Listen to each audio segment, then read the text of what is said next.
Do you want to be healthier, yet you just don't know what to do? All these shows telling you this and that, but nothing seems to work.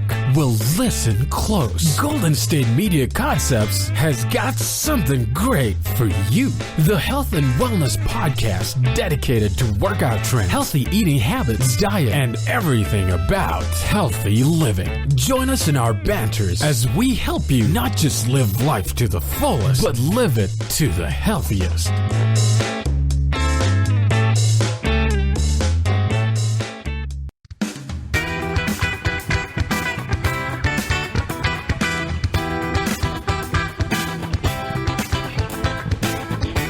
Hey everyone, thanks for listening to the GSMC Health and Wellness Podcast. I'm Mariano. And I'm Pauline.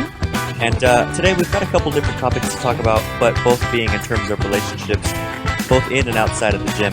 Now, the first one we wanted to go into was 4 reasons that have been studied to exercise with your partner that have been shown to kind of strengthen your bond and communication with each other. And I understand why, but let's jump into the first one because I think that the reason why ties into this one quite a bit. Now, the first reason is it strengthens your communication skills in stressful situations. And what they mean is when you're at the gym, I mean, technically your body is undergoing stress every time you're lifting and working out. And in a weird way, when you're at the gym, you get mentally stressed out, but not like in a negative sense. Mm-hmm. You know, your body kind of cuts into like a no nonsense mode. So you're not in the mood for so much talking, so much time wasting. But when you're at the gym, since you're there, there's kind of this like pre-understanding of it's not like a negative thing if I tell you to kind of wrap up your sentence and get to your set, you know? So I think that it's like a certain type of pressure that you have when you're at the gym. You know, you have to go, but it's not like you're late for anything, you know? It's just about pushing yourself. I think that that's the key. Do you ever notice, Pauline, like on a day off, you wake up and you just feel so calm? Mm-hmm. But on a day that you work, you wake up, and even though, like, I'm not saying like wake up late, like let's say you work later in the evening and work isn't for a few hours, so you have time. But you still wake up with that kind of sense of pressure. Right. And I think that the gym has kind of the opposite effect. When you're pushing yourself, when something is pushing you, you kind of have a negative feeling toward it. But when you're pushing yourself, it's a totally different ballgame, you know? True. And I think that having that pressure on you, but not being an outside factor, makes it easier, but at the same time teaches you guys to communicate under pressure. Right. And I think that that totally makes sense. And it says another, reason to exercise with your partner is to strengthen your emotional connection. And I think that does kind of make a lot of sense because you're doing something together and you're able to interact on something different. It doesn't have to do with anything besides bettering yourselves. Right. And I used to work out with, we didn't work out often, so I don't know if he's ever going to listen to this, but he's probably going to be like, she lying.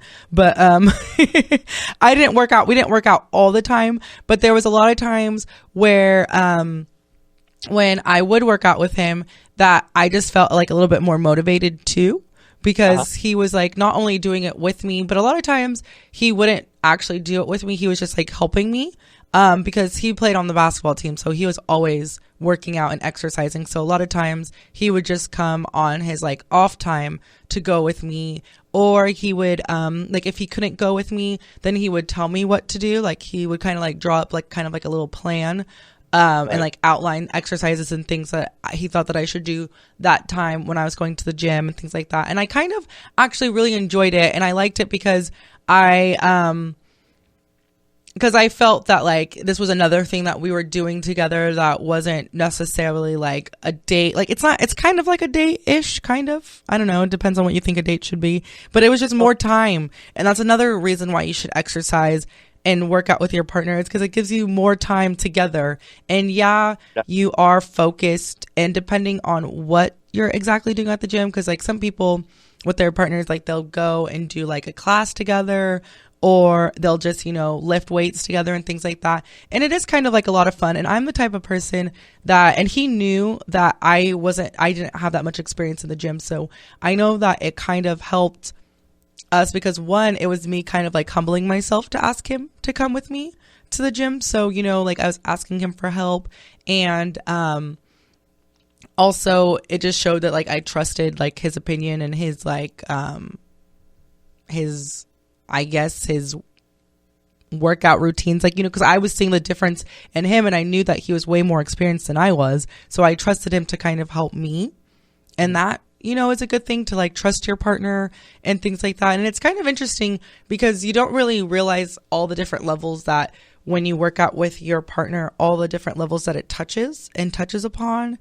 And, then like after like a really good workout and things like that, he's like, especially when it was during a time where there were times like when he would like push me to do certain things, and if I couldn't do it, he would like just laugh at me. And I'm the type of person that like I would joke about it too, like I cannot do this, but then slowly but surely you see your improvements, and then you realize, oh, you can do this. Or like a couple workouts in, you get reminded by like your partner or whoever, remember when you couldn't do this, and then you both feel like a sense of like achievement because you guys work together to achieve this like milestone, no matter how big or small it is. And then it's like, ooh, I can do this, push me to do something different now, so almost like a nostalgic sense of achievement. Yeah. And even if it wasn't that long ago, it's like, wow, that's funny. I remember when I would try to lift this. Right. Or like, and in my case, because like I don't know how to use a lot of like the equipment. I didn't know how to use a lot of it. So like he would think it's kind of funny.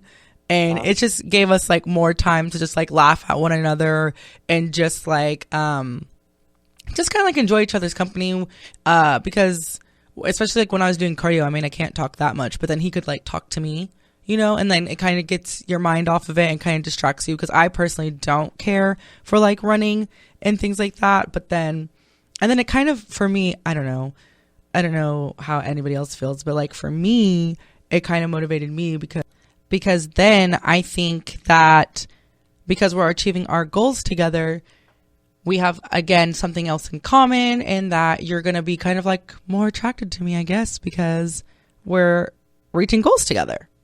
Right. Well, not just that, but the point that I wanted to make was that there's this weird kind of feeling when you do things, you do like the same thing, but not exactly together. And what I mean is, have you ever gone to a party that you and your boyfriend go to, except for whatever reason, like you work late or something, and he gets there first, and by the time you get there, he's already having a great time, and for some reason, you feel like the odd man out.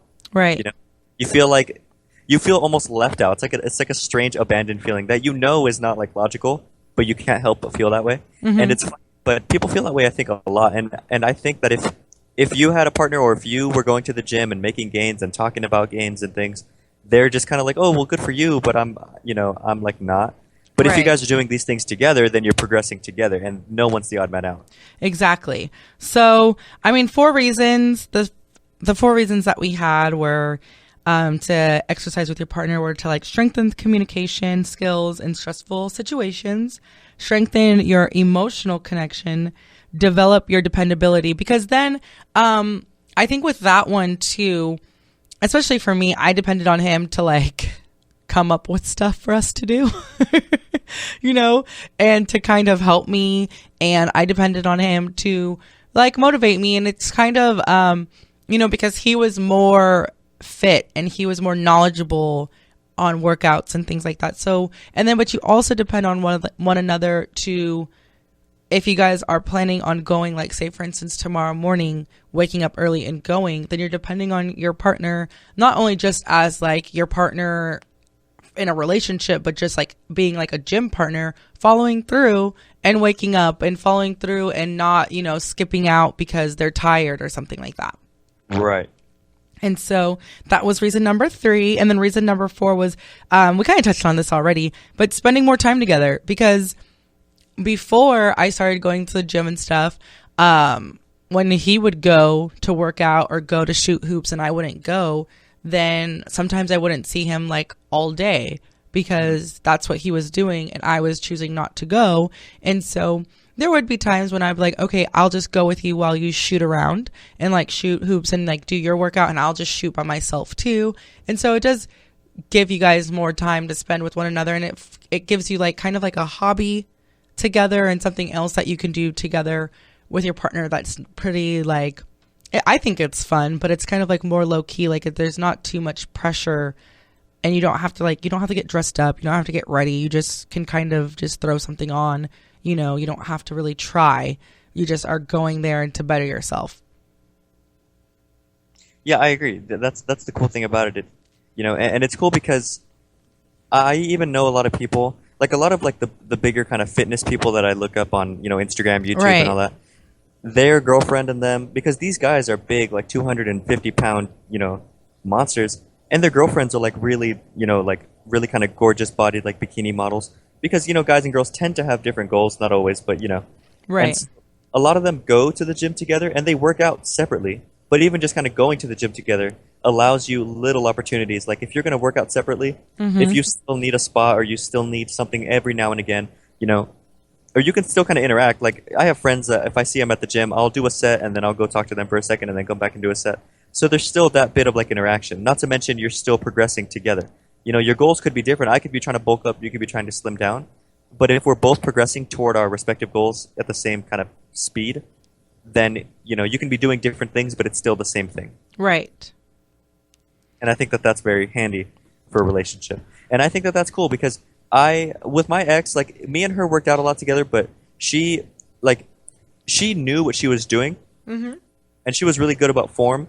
And I'm really better about form like now than I was back then. And so she would correct me, and I appreciated it. But she would kind of like correct me too much, to the point where it's like, okay, tell me about my form, but don't keep stopping me to tell me about it because I'm like I also need to go. You know what I mean? And so I would like not really get frustrated, but she would be afraid that she was frustrating me, and then that would kind of put her off. Right. And we'd go through that whole dance of like, you're getting annoyed. I'm like, no, I'm not. She's like, no, you are. I'm like, no, really. I would tell you if I was. But Right. that would kind of mess us up. But the thing is, though, again, I'm better with form now, so I probably wouldn't have that problem now anyway. But even if that was the case, you can go to the gym and work out like at the same time, but separately, Or, some people kind of, when you go to the gym, some people are really like form focused. Some people are more focused on strength. Some people on reps. There's so many different ways to work out, some different goals to get you there. But I think that if you work out, like I have friends that work out with me that they have different ways of doing the same exercise, and I just kind of let them, So if you just let people do what they do, then there's less of that like tension there. Right. And so, it's kind of fun. If you haven't tried it, you should try it, whether you go to the gym often or not. Because then if your boo goes often to the gym, then they might actually like it that you're finally taking an interest in something that they like. But we have to cut it to a quick break. And when we come back, we're going to discuss how to like wean off soda, because we always talk about we need to consume more water and less sugar. So that's going to be kind of interesting. And then we also want to discuss, what else do we want to discuss? What's on the list? What's on our thing? Well, I was also thinking that we could discuss some things like trying to stop you from feeling homesick, which I know we've jumped on a little bit way before, like one of our first episodes, but I thought it was something worth touching on again. And then also, if we have the time, I want to talk about some confidence building stuff. All right. So that looks like we have a lot to talk about still. So keep it locked here. You're listening to the Golden State Media Concepts Health and Wellness Podcast. We'll be right back. Are you looking for the very best NFL and college football podcast? Then check out the GSMC Football Podcast. Get the latest football news both on and off the field. From the NFL Draft to trades to the rumor mill to the NFL Combines, they got you covered. That's GSMCpodcast.com/football-podcast. Get updates on college rivalries, game day insights, and much, much more. It's football talk the way you want it. This show eats, sleeps, and breathes football. Don't forget to like them on Facebook and follow them on Twitter. Visit GSMCpodcast.com for more info.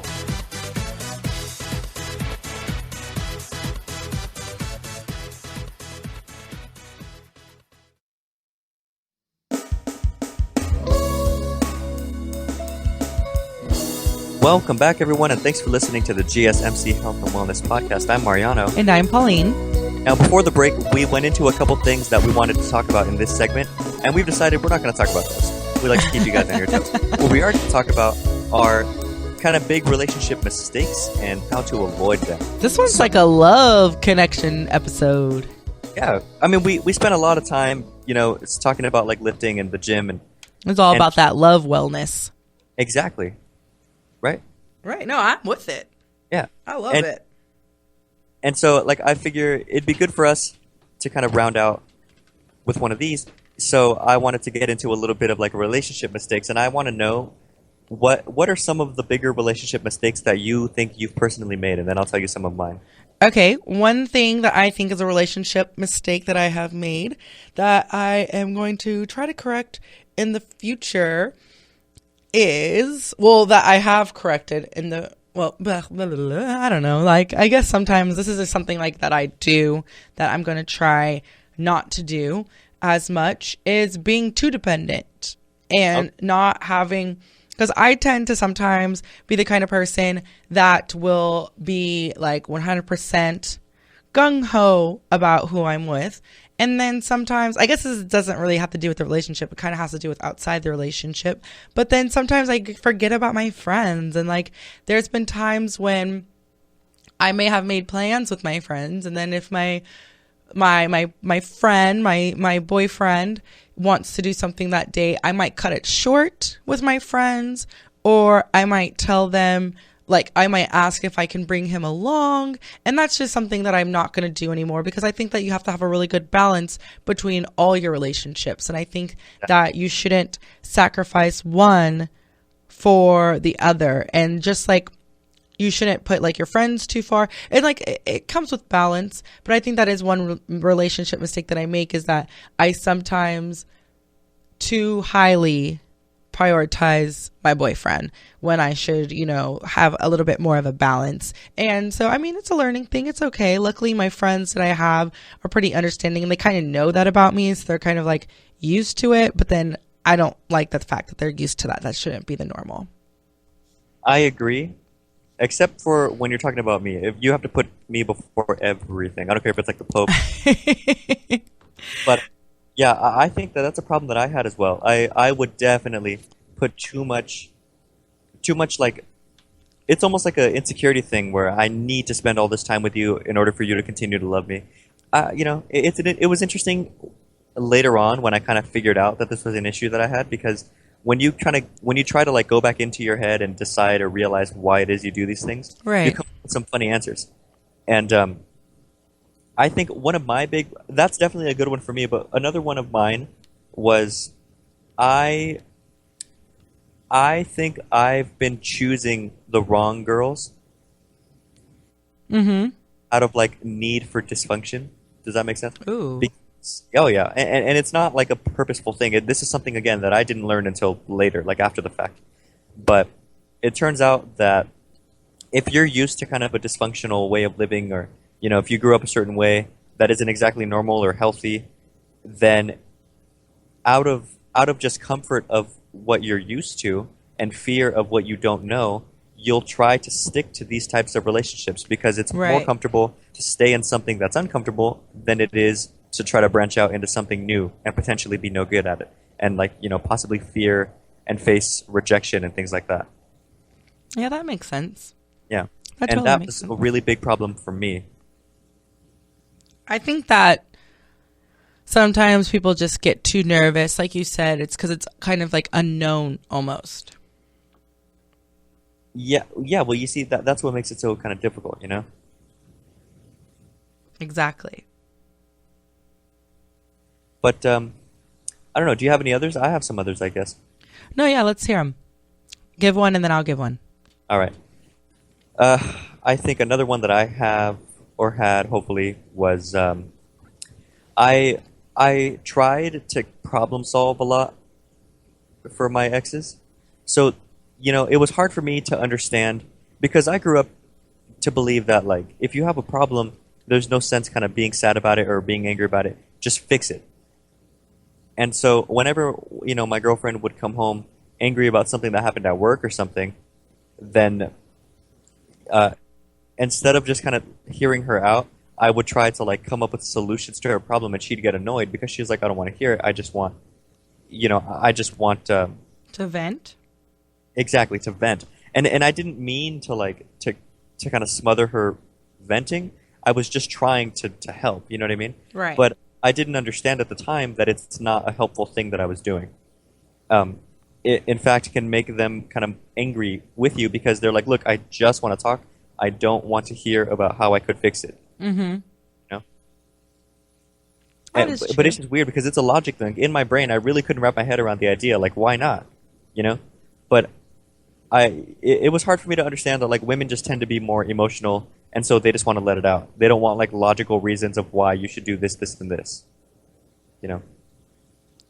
So I think that one other relationship mistake but like, I mean, relationship mistakes are okay because I think that you just learn from them, and sometimes you do get the opportunity to like learn from a relationship mistake and grow with it in the same relationship with whoever it is that you're with.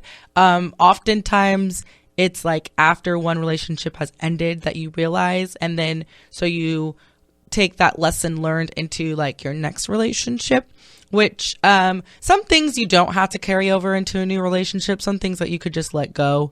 And I think that, I guess that's kind of like a relationship mistake, is comparing and contrasting the difference between your current relationship and your previous one. I think that kind of hinders a lot of relationships, or it could hinder relationships, because if you're always comparing who you're with to who you used to be with, whether in a good way or a bad way, you're not focused on who you're with now.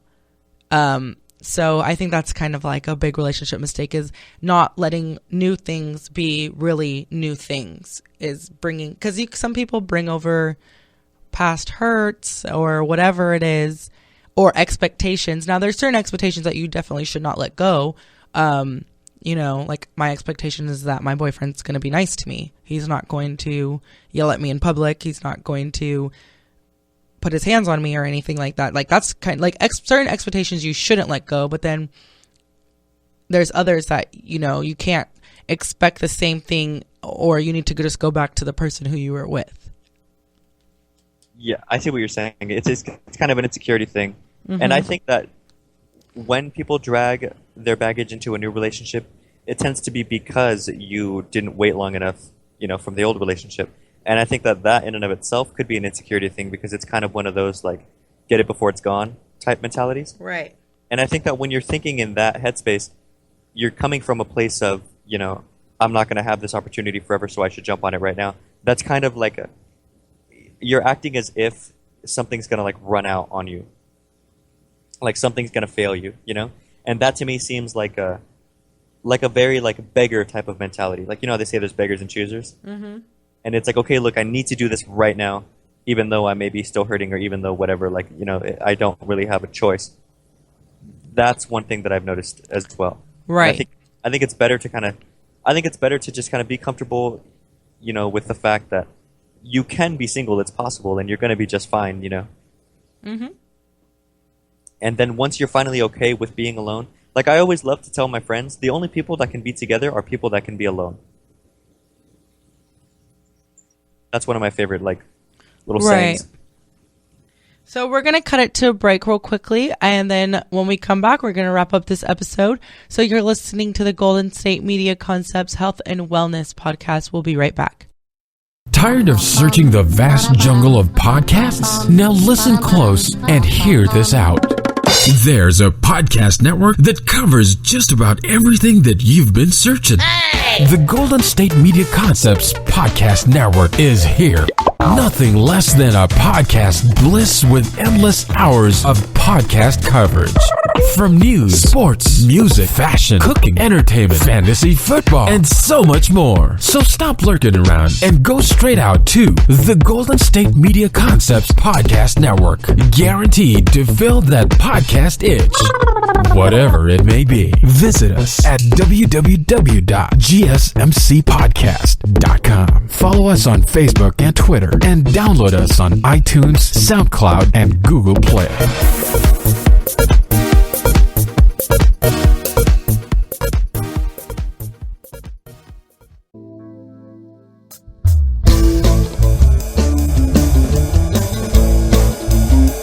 Hey everyone, thanks again for listening to the GSMC Health and Wellness Podcast. I'm Mariano. And I'm Pauline. And in this last little segment here, we wanted to bring up something that we thought kind of fell hand in hand with the one that we talked about just before, which is confidence building tips and maybe some confidence issues that we had in the past and how we got over them. So how do you want to attack this? Do you want me to go first? Sure. Okay. When I was younger, one big problem that I had with myself was I was always like deathly afraid of any form of confrontation. I wouldn't disagree with anyone. I wouldn't like stand up for myself with anyone. It was just, it seemed safer for me at the time to like not rock the boat ever. But the thing is, it doesn't help you internally. I would be angry with myself a lot. And as I got older, like the kind of worth it to not worth it ratio fell into the other half of that. And I was like, you know what? I'd rather rock the boat and deal with whatever consequences than not say anything and feel like angry at myself. And so that's kind of how I started to grow up just a little bit. And a great thing is when you stand up for yourself just a little bit, you feel more confident, but also you tend to realize like, oh, well, that wasn't as bad as I thought it was. Because in your head, if you're not a very confident person, you're going to think of the worst case scenario when reality it tends to not really be that bad anyway. I mean, what's the absolute worst case scenario? Like you get beat up? Even that's not that bad. And, no, I'm serious. Like it's really not that terrible. But in your head, you know, you make things so much worse than they have to be. You know, do you remember I told you that I boxed for a long time? And like I'd be so afraid when I first started, like, man, I'm going to get punched and knocked out. And I'm like, you know what? Getting hit in the face and body really doesn't hurt that bad. But your brain makes it so terrible. Like before the fact.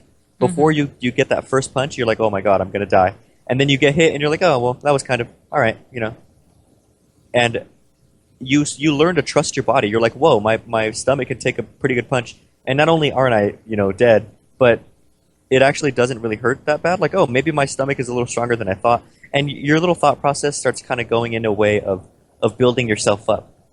You know, it's kind of like kickstarting yourself. Right. What do you think? Well, when, like, what do I think is my, what? Like, what's one thing maybe that you had problems with and how you decided to overcome it? Well, one thing that I used to be kind of like, I guess, self-conscious about was how tall I was, because I've always been like taller than everyone. Even when I played basketball, I was always like the tallest girl on the basketball team. And growing up, a lot of the boys were always shorter than me too. So like a lot of the guys until about high school were always shorter than I was. So I was just like really tall. I had bigger feet than everybody. I just was just generally just bigger than everyone. And so I had like I had a lot of friends and things like that. And because I was on the basketball team, it kind of was like a good thing that I was so tall. And so that kind of helped. And like my sister's tall, my mom and my dad, they're tall. Well, considered tall. But one thing that kind of like just helped me get over that was, it honestly wasn't until probably like high school, once the boys started getting taller than me, because then I had people around me that were finally my height, you know, and things like that. And then when I went off to college, all of my friends were on the basketball teams, or they played volleyball. I hung out with a lot of the volleyball girls, and then I was considered short. So it was like the first time in my life that I was actually considered short. Like even my girlfriends in college were a lot taller than me. And I don't think it was until really high school and then college that I finally was exposed to the fact that there are other tall people in the world, and that I was just considered tall in my little like city, but that I'm really not that tall. I'm only 5'8". So, I mean, it is taller than a lot of other people. And I've been 5'8" since the 6th grade. So like, that's kind of why I was so like I like sprouted up really quickly, and I've been this height, you know, for a long time. And so I think that's why I kind of had kind of bad self-esteem when it came to being so tall, because I was so much bigger than everybody and I took up just so much more space. But then once I went to college, I realized like, hey, there's other people just as tall and big as I am. And so that kind of helped. I think just being exposed to other things and not really realizing that it's not that big of a deal. And then of course, when you get to college, people don't care as much when you're in high school. Like people don't really, like, you hang out with people that you never thought that you would have hung out with and things like that, because it's college and who cares. So I think that one way to kind of get over certain like insecurities too is just like, or to like build your confidence is one. And especially it's kind of nice now that we have the internet and things like that, because you can see and find other people who are like-minded and things like that. if you're tall, you can join a sport, but not everybody who's tall wants to play a sport. Like my sister, she's tall, but she doesn't like basketball, and things like that. But just realizing that you're not the only one like that, and it's really not that big of a deal. And I think that a lot of the people that would poke fun at me at how tall I was and things like that, I just stopped hanging out with them. And I just wouldn't, that's why I think I gravitated even in college more to the basketball teams, because I felt like I could like relate to them a little bit more as far as like height was concerned, I guess. So just surrounding yourself by people who are like-minded or like yourself, whether it's like physically like yourself, or what you just like believe in. I think that sometimes when you're forced to be like the odd man out is when you kind of have like, sometimes you can kind of have some issues with things. But other than that, I really think it's just realizing that it's not that big of a deal and not surrounding yourself with people who make it a big deal. Right. Yeah, like overcritical people, they do have a tendency to kind of like saw at your self-esteem slowly. Right. And because it's like, especially with things that you can't change, like being tall is not that big of a deal. And just that's just how you are, you know what I mean? It's fine if that is something that you can change. Like if you feel like you want to get your hair cut or dye your hair a different color, then by all means do that too. Like that's cool. I went through a phase where I thought that blonde highlights were like the best thing ever to happen to me, and looking back now, maybe not so much, but it was fun and I did it and I thought it was cute. Yeah, that's a good one too. Is just kind of doing things because you want to do them, right? And I think that whenever people are overcritical and they don't realize exactly how annoying or or how much it can nag you, because the way I feel is like on a good day, nobody can bother my self-esteem at all. But there's always that one day when you're just not in the mood and somebody says the right thing and it really bothers you. Yeah. And I think that the people who do that, they don't do it like on purpose to be negative or like naggy. I think they just do it because they don't know how else to really talk to people, And it's almost like a superiority thing where maybe if I act as if everything you do is terrible, it makes me seem slightly less terrible. Right. So I don't think that they do it with like negative intent. It's just an insecurity thing. Mm-hmm. At least that's my like opinion. Right. So, but yeah, so if you have any other tips on how to boost your confidence, we'd love to hear it. Honestly, I think the main thing is to not because people are going to say things, and sometimes it comes from people that you care about. It could come from a close friend. It could come from a family member. It could come from a coworker. It's not always from a stranger or like a bully. Sometimes, a lot of times, those are the ones that most affect us, is when it comes from somebody that we love or somebody that is close to us.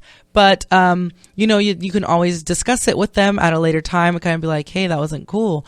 Or you can, just, if it's a person that is not someone that you need in your life, like you can just stop hanging out with them. You can stop calling them. If it's a situation where you can't get away from them, like it might be a family member or it might be like a coworker where like you have to see them, just understanding that not trying your best not to take it to heart, because and not to let it affect you, and to kind of go into it knowing that they're probably going to say something snarky, and so you just don't like you anticipate it before it comes. Right. One of my favorite quotes is anything that someone says about you says more about them than it does about you. Very true. Very, very, very true. So we're actually going to end it on that note. Thank you, Mariano, for that piece. That was really good. You can listen to us on our network website, gsmcpodcast.com, iTunes, Google Play, SoundCloud, and Stitcher. This was a lot of fun. I'm Pauline. I'm Mariano. And then we'll see you guys next time.